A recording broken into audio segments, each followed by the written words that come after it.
आता आपण बालेकिल्ला झालाय आणि आता आपण चालू आहे संजीवनी माचीला। तर आपले काही सहकारी पुढे चालले आहेत। तर चला आता आपण संजीवनी माची बघूया। दुपारचे वाजलेत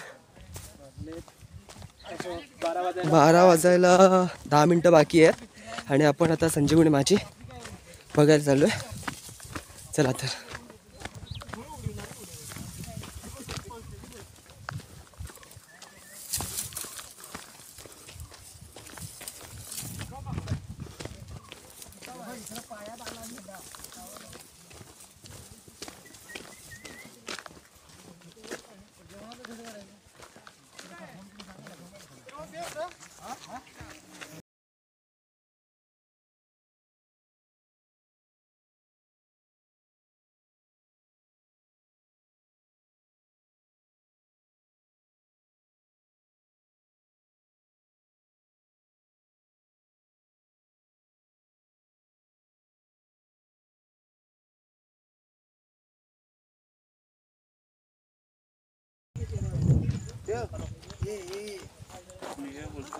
छोटंसं हनुमान मंदिर आहे ते।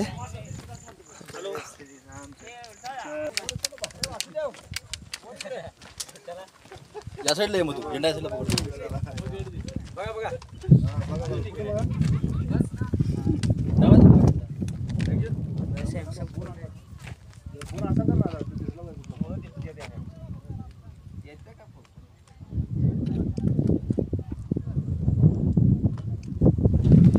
आता आपण संजीवनी माची इकडे आलोय आणि तिथेच चिलखती बुरुज म्हणून आहे ते बघूया।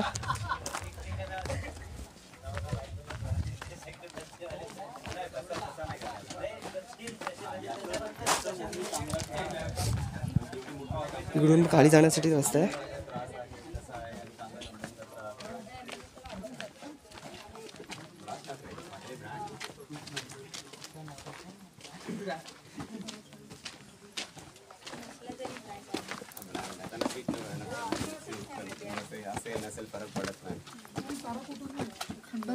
ते नाव नाही का चेंज केले आपण लहानपणी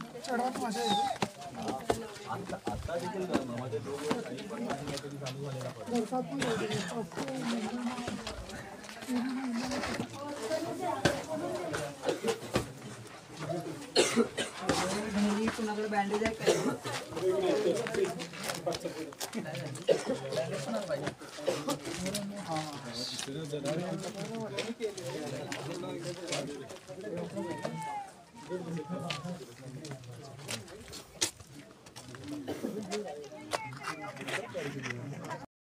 नमस्कार मित्रांनो, आता आपले मित्र सागर नांदगावकर शिवगर्जना देत आहेत। तर बघूया। आस्ते कदम महाराज गणपती भूपती प्रजापती सुवर्णरत्न श्रीपती अष्टावधान जागृत न्यायालंकार मंडित शस्त्रास्त्र शास्त्र पारंगत राजनीती धुरंधर प्रौढ प्रताप पुरंदर क्षत्रिय कुलावतंस सिंहासनाधीश्वर महाराजाधिराज राजा शिवछत्रपती महाराजांचा राजा शिवछत्रपती महाराजांचा हर हर हर हर जय भवानी जय भवानी धर्मवीर संभाजी महाराज की जय शिवाजी। मित्रांनो, नक्कीच तुम्हाला ऐकून पण तुमच्या अंगावर काटा आला असेल। तर सगळ्यांना फोटो आता आपले सर्व मेंबर इथे उभे आहेत स्वराज्य दर्शनचे।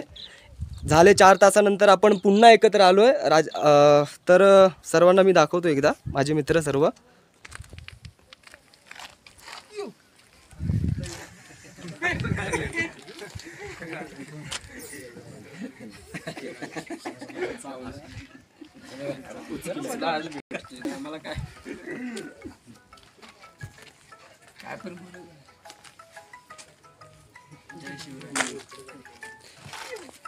एकदा घोषणा होऊन जाऊ दे। छत्रपती शिवाजी महाराज की जय। धर्मवीर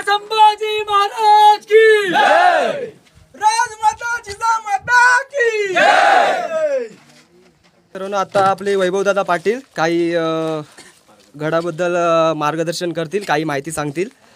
तर ऐकूया आता त्यांच्याकडून. सगळ्यांचा आणि परिचय आहे. ज्यांना माहीत नाही त्यांच्यासाठी मी वैभव. आताच यांनी विचारलं नाव काय म्हणून. खरं म्हणजे मी काही कोणी तत्वचिंतक किंवा कोणी इतिहास संशोधक नव्हे. इतिहास संशोधकात आणि अभ्यासकात फरक असतो. छोटासा अभ्यासक आहे. मुळात छत्रपती शिवाजीराजांच्या एका प्रेरणेनं आणि एका ध्यासानं आपण इथं आलोय. विशेष असा इतिहास सांगण्याबद्दल आणि तो ऐकण्याबद्दल जी उत्सुकता आहे तसा तितका माझ्याकडे भांडार नाहीये. तरी सुद्धा जी काही माझ्याकडे तोडकी मोडकी माहिती आहे ती सांगायचा प्रयत्न करतो.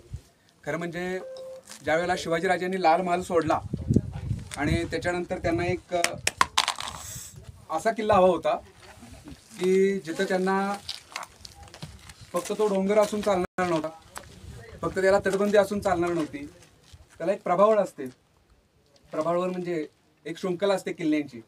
बाजूने जे किल्ले असतात त्या किल्ले प्रोटेक्ट करत असतात एखाद्या किल्ल्याला, आणि ह्या किल्ल्याला बरेच किल्ले बाजूने प्रोटेक्ट करतात. म्हणून राजाने हा पहिला राजधानीचा किल्ला निवडला आणि त्याच्यानंतर रायगड निवडला.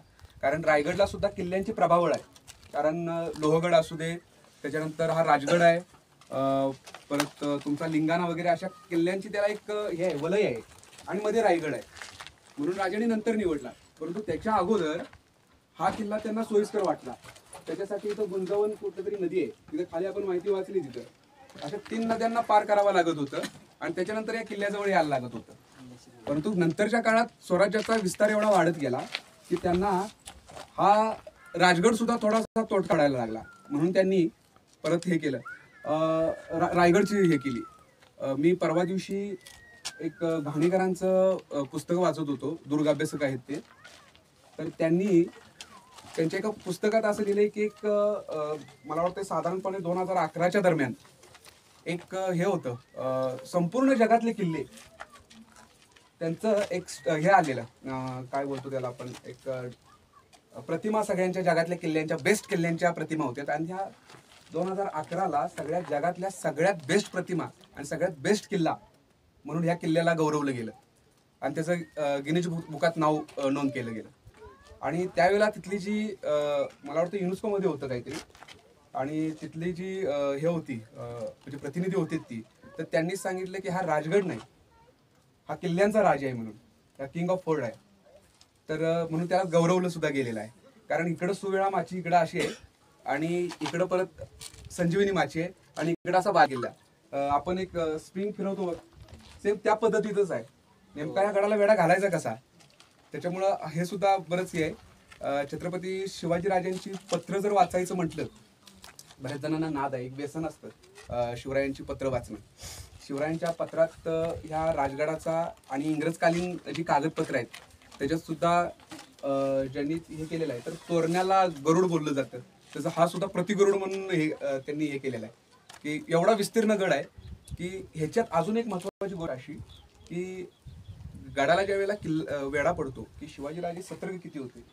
गडाला ज्या वेळेला वेढा पडतो त्यावेळेला बोरूच्या काठ्याच्या असायच्या, जे लिखाण केलं जायचं. कारण असं म्हणतात की आपला जो इतिहास आहे हा इतिहास मुळात आपल्याकडून भेटतच नाही. हा इतिहास वाचायला लागतो मोगल दरबारची बातमीपत्रे, त्याच्यानंतर इंग्रजकालीन त्या डायरी लिहिल्या आहेत त्यांनी. तर अशा ह्याच्यातून आपल्याला इतिहास समजला जातो. कारण झुल्फिकार खानाने ज्या वेळेला रायगड संभाजीराजांना कैद केला आणि त्याच्यानंतर जाळला, त्याच्यानंतर ती सगळी कागदपत्र नंतर ती जळली गेली. त्याच्यामुळे जो तोडका इतिहास आहे. आज मी छत्रपती शिवाजीराजांची 200 ते 250 पत्र आहेत आणि ह्या 200 ते 250 पत्रात आज शिवाजीराजे आपल्याला एवढा, म्हणजे सूर्याची सुद्धा उपमा त्यांना फिकी पडेल एवढा मोठा राजा वाचतोय. जर रायगड जळाला नसता तर त्यावेळेला जी कागदपत्र उपलब्ध असतील तर आज कितीतरी मोठा राजा आपल्याला सांगता आला. पण राजांनी त्या किल्ल्यावरती, ते घाणेकर सांगत होते की इथं बोरूच्या काट्या लावलेल्या आहेत. त्या बोरूची शाळेत त्या ह्याच्यात दौतात बुडवायची आणि लिहायचं. की युद्धाच्या प्रसंगात सुद्धा नेमकं किल्ल्यावर काय घडतंय, काय होतंय, हे सगळं रोजनीशी लिहिली जायची. परंतु दुर्दैवानं तुमच्या आमच्या त्या आज उपलब्ध नाही. पण आज सुद्धा ती बोरूची काट्या जी आहेत ना, हे एवढ्या एवढ्या परिसरात कुठंच भेटत नाहीत. ती फक्त या किल्ल्यावरतीच आहेत. नेमका आता ते कुठं आहे ते बहुतेक ते पद्मावती जे तलाव आहे ना, त्या तलावाच्या तिथं राजांनी बोरूच्या काठीचं ते गेलेलं आहे. तिथे एक बागच बसवलेली आहे. अजून सुद्धा ते बोरू तिथं येतात ते. तर त्यावेळेला तिने लावलेलं आहे. बरं सांगायचं म्हणजे काय तर एवढ्या परिसरात ह्या पंचक्रोशीत ऊर्जा काठी कुठून आहे? फक्त या राजगडावरती आहे. कारण 25 वर्ष राजाने इथं वास्तव्य केलेलं आहे. आणि त्याच्यानंतर राजारामांचा जन्म असू दे किंवा इथं एवढ्या मोठ्या घडामोडी झालेल्या आहेत. आणि इतर नंतर मग त्यांनी ते पुरंदर वगैरे असं पुरंदरवरून इकडे आलेले आहेत ते. नंतर मग राजगड वगैरे रायगड वगैरे त्यांनी निवडला. परंतु मगाशी पण मी तुम्हाला सांगितलं की 33 कोटी देवांची फलटणी शिवाजी या 3 अक्षरी नावापुढे बाद होते. तर त्यामुळे हा राजा किती मोठा असावा याची आपण फक्त कल्पना करावी. निव्वळ छत्रपती शिवाजी महाराजांचा जयघोष करून चालणार नाही. अजून एक उदाहरण तुम्हाला सांगतो याच्यात, जर तुम्हाला वेळ असेल तर, किंवा थोडं आपण हे बरं आपल्याला हे करायचं. हा राजा आपण समजून कसा घेणार? प्रत्येक दिवशी संशोधन होते आणि नवीन काहीतरी राजा मोठा म्हणजे त्याचा विस्तार वाढतोय. असं म्हणतात की एक बकर आहे, बकरीत मी वाचलं होतं की सप्ततप्तींचे जलमोजवेना मध्याणीचा भास्कर भासवेना. सप्ततप्तींचे जलमोजवेना मध्याणीचा भास्कर साहवेना मुठीत वैष्णवा नर माववेना तैसा शिवून रूप जिंकवेना. म्हणजे असं सप्ततप्तींचं जल मोजता येतं का त्या समुद्राचं? सप्ततप्तींचे जल मोजवेना मुठीत वैष्णवा नर. आता हा विष्णूचं एवढं मोठं हे आहे, शंकरानं आपलं श्रीकृष्णानं अर्जुनाला दाखवलेलं, ते मुठीत तरी मावणार आहे का? तसा शिवाजी सुद्धा जिंकणं आणि समजणं एवढा सहज शक्य नाही. तर 2005 साली एक संशोधन चालू होतं. बाबासाहेब पुरंदरे वगैरे मोठी मोठी खाशी मंडळी होती आणि भारत इतिहास संशोधक मंडळ पुण्यात त्याचा एक त्रिमासिक खंड 3 हा प्रसिद्ध झालेला.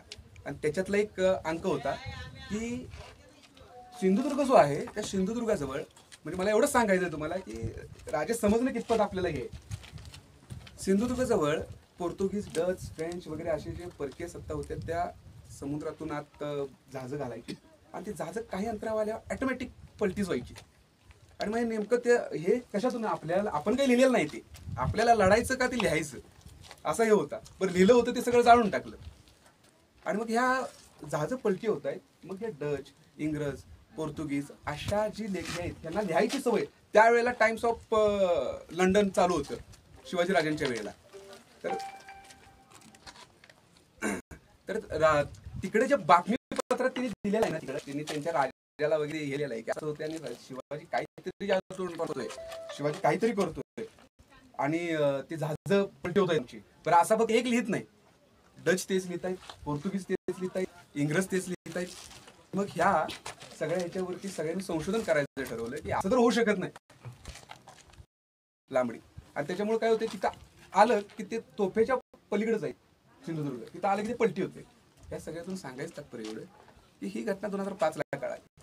अशा काही घटना कळत हा राजा अनेक वर्ष आपण जेवढं संशोधन करणार आहे, आपण जेवढं हे करणार आहे तेवढा तोटा विचारेल. ही एक घटना आता कळालेली आहे छोटीशी. अशा कित्येक घटना आहेत, कितीतरी घटना आहेत अशा की ज्या आपल्याला माहिती नाही आहेत. राजांचा इतिहास आपण जो वाचतो फक्त आपल्याला माहिती असतं अफजल खानाच्या पोटापासून ते शाहिस्ते खानाच्या बोटापर्यंत. ह्याचं हे शेंबडं सुद्धा सांगत असतं की त्याच्या पलीकडे जाऊन आपण फक्त त्याचं हे घ्यायचं आहे, आपल्याला आदर्श घ्यायचा आहे, त्याच्यातून काहीतरी शिकायला भेटतंय का? निव्वळ त्या बिंबीच्या देठापासून ओरडून हे सगळं होणार नाही. त्याच्यामुळे हा जो आपला काय अभिरक्त स्वराज्य दर्शनाचा हे चालू आहे ह्याच्यातून हळूहळू आपण इतिहास समजून घेऊ. आणि निव्वळ इथं बघायचं नाही आपल्याला, इथले दगड सुद्धा बोलायला लागतात. आता मगाशी आपण त्या टॉपला बघितलं ना, तिथं महाराजांचा वाडा आहे आणि त्या महाराजांच्या वाड्यावरची खरं म्हणजे मी प्रत्येक गडावरची हे घेतो, मी तिथली माती थोडीशी घेतली. कारण ज्या राजाचं म्हणजे देवाची उपमा सुद्धा त्यांना फिकी पडावी, त्यांचं पाय तिथं उमटलं असतील, तिथल्या दगडाने त्यांना बघितलं असेल, अशा ह्याच्यातलं ही माती देवाऱ्यात ठेवणे. ज्या वेळेला राम मंदिर बांधलं गेलं आणि राम मंदिर बांधलं गेल्यानंतर 5 ठिकाणाची पवित्र माती त्यांना पाहिजे होती त्या पायाभरणीसाठी, आणि त्या 5 ठिकाणातल्या रायगडची एक माती घेऊन गेलेली आहे. त्यामुळं आपण स्वराज्य दर्शन करतोय, आपण काय इथून घेऊन जातोय, आपण काही ना काहीतरी चांगुलपणा किंवा आपण बघणं असू दे, आपण त्याच्यातून ते दर्शन घेतोयच, राजांचा आदर्श घेतोयच, राजांच्याबद्दलची एक आस्था आहे ती मनात उत्पन्न होतेच. परंतु त्यासोबत जात असताना एखादा खडा तरी खिशात टाकून आपण घरला घेऊन जाऊन त्याचा संग्रह करू की माझ्या घरात त्या प्रत्येक त्या गडावरची राजांच्या पायानं उमटलेली ती माती आहे आणि ती माझ्या संचयात आहे. एवढंच एक शेवटी ज्याचा त्याचा प्रश्न आहे ते कितपत हे करायचं आहे. आपण काहीतरी संकलन केलं पाहिजे, काहीतरी नवीन आपल्याला शौक असले पाहिजेत. बऱ्याच जणांना नाणी गोळा करायचे असतात, बऱ्याच जणांना दारूच्या वेगवेगळ्या बाटल्या आपले संग्रह ठेवायचे असतात. पण आपण कोणता नाद करतोय हा सुद्धा हे आहे. ह्या सगळ्यात बराच वेळ होतोय. माझी सुद्धा आता मनस्थिती नाही हे करायची. एवढंच. धन्यवाद.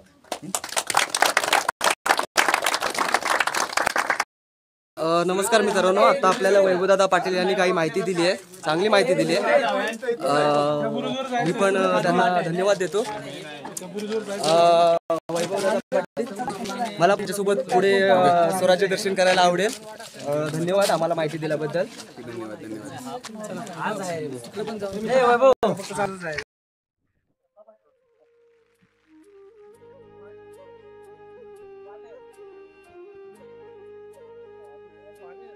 मित्रांनो, विचार करण्यासारखी गोष्ट आहे की आपले छत्रपती शिवाजी महाराज आणि त्यांचे मावळे इतक्यावरती कसे राहत असतील. कारण आज फक्त आपण एक दिवस आलोय तर आपल्याला इतका त्रास होतोय, ऊन लागतंय किंवा आपल्याला चढायला त्रास होतोय. तर छत्रपती शिवाजी महाराज त्यांचे मावळे इतकं वर्ष चढ उतार करत होते. तर विचार करण्यासारखी गोष्ट आहे. पण हे सह्याद्री सैर करणं तसं पण ऐरागराची कुणाची कामं नव्हती. ते फक्त मराठी करू शकत होते आणि ते मराठ्यांनी करून दाखवले. चला तर पुढे आपण अजून गड अनुभवूया, बघूया. का आपल्याला माहिती आहे ते मी या व्हिडिओतून तुम्हाला सांगत राहीन.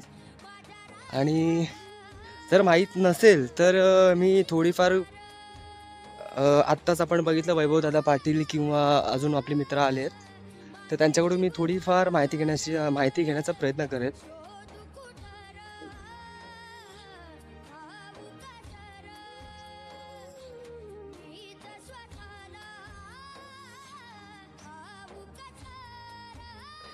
आणि आता तुम्ही बघतायच चित्तथरारक असं दृश्य म्हणजे आपली सह्याद्रीच्या कुशीत जन्म घेणं पण एक सौभाग्याचं मानलं जातं, जे मराठ्यांनी घेतलं होतं. आम्ही पण विचार करतो की आम्ही किती सौभाग्य आहोत, की किती नशीबवान आहोत ज्यांनी मराठी म्हणून जन्म घेतला. मित्रांनो, एक सांगायची गोष्ट म्हणजे जर तुम्ही राजगडला येत असाल तर जास्तीत जास्त 2-3 दिवस तुम्ही इथे राहू शकता. असं नियोजन करून तुम्ही या. कारण का मला नाही वाटत की आम्ही 1 दिवसात ते पूर्ण करू. कारण बालेकिल्ला नाही बघितला तरी त्या टोकाला बालेकिल्ला आहे, या साईडला माची आहे, संजीवनी माची या साईडला आहे. तर तुम्हाला जास्तीत जास्त नाही बोललात तरी पूर्ण गडावरती तुम्हाला चालत जायला बालेकिल्ल्यावरून संजीवनी माची 1-1.5 तास जातो. तर जर तुम्ही येत असाल तर जास्तीत जास्त तुम्ही 2 किंवा 3 दिवस राहाल असं नियोजन करून या, तर तुम्ही राजगड बघू शकता. कारण का आज आम्हाला वाटत नाही की आम्ही आज पूर्ण करू शकतो. आमची इच्छा खूप आहे की गड बघायची आहे, राजगड बघायचा आहे आम्हाला पूर्ण.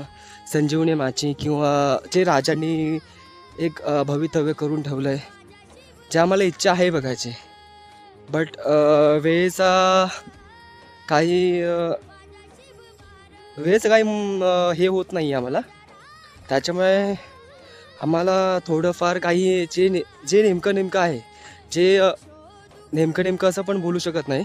कारण का जे पण काय आहे ते छत्रपती शिवाजी महाराजांनी केलेलं ते खूप महत्त्वाचं आहे, ते खूप महत्त्वाच्या गोष्टी आहेत.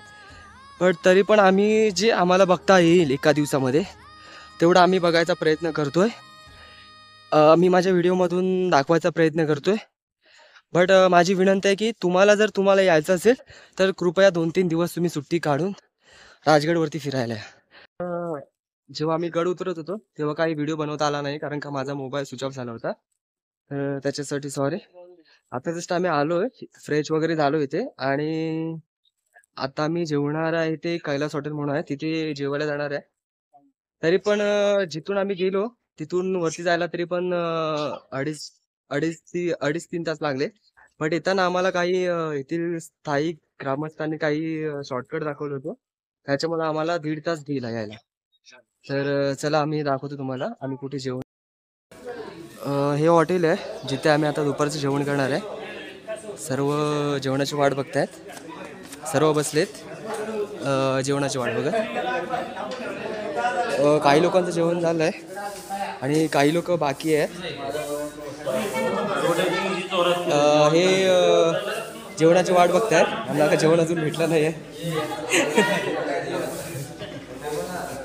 10 मिनिटात जेवण आहे, तर बघूया काय काय जेवण आहे ते.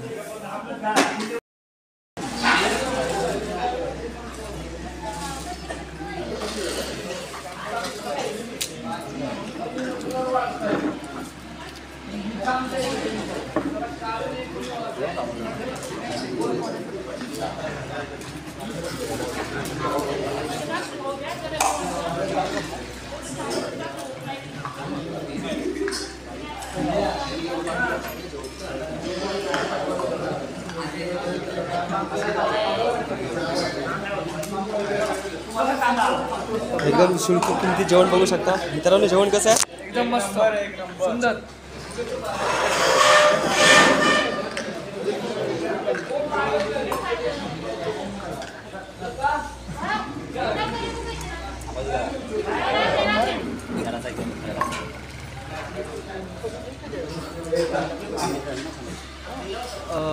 मित्रांनो जेवण वगैरे झालेलं आहे आपलं आणि आपण आता परतीच्या प्रवासला चाललो आहे परत पुणे टू मुंबई.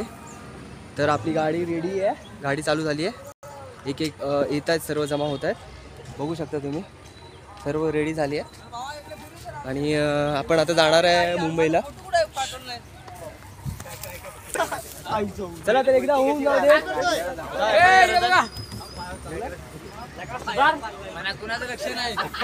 घोषणा होऊन जाते ते. बोलू का? छत्रपती शिवाजी महाराज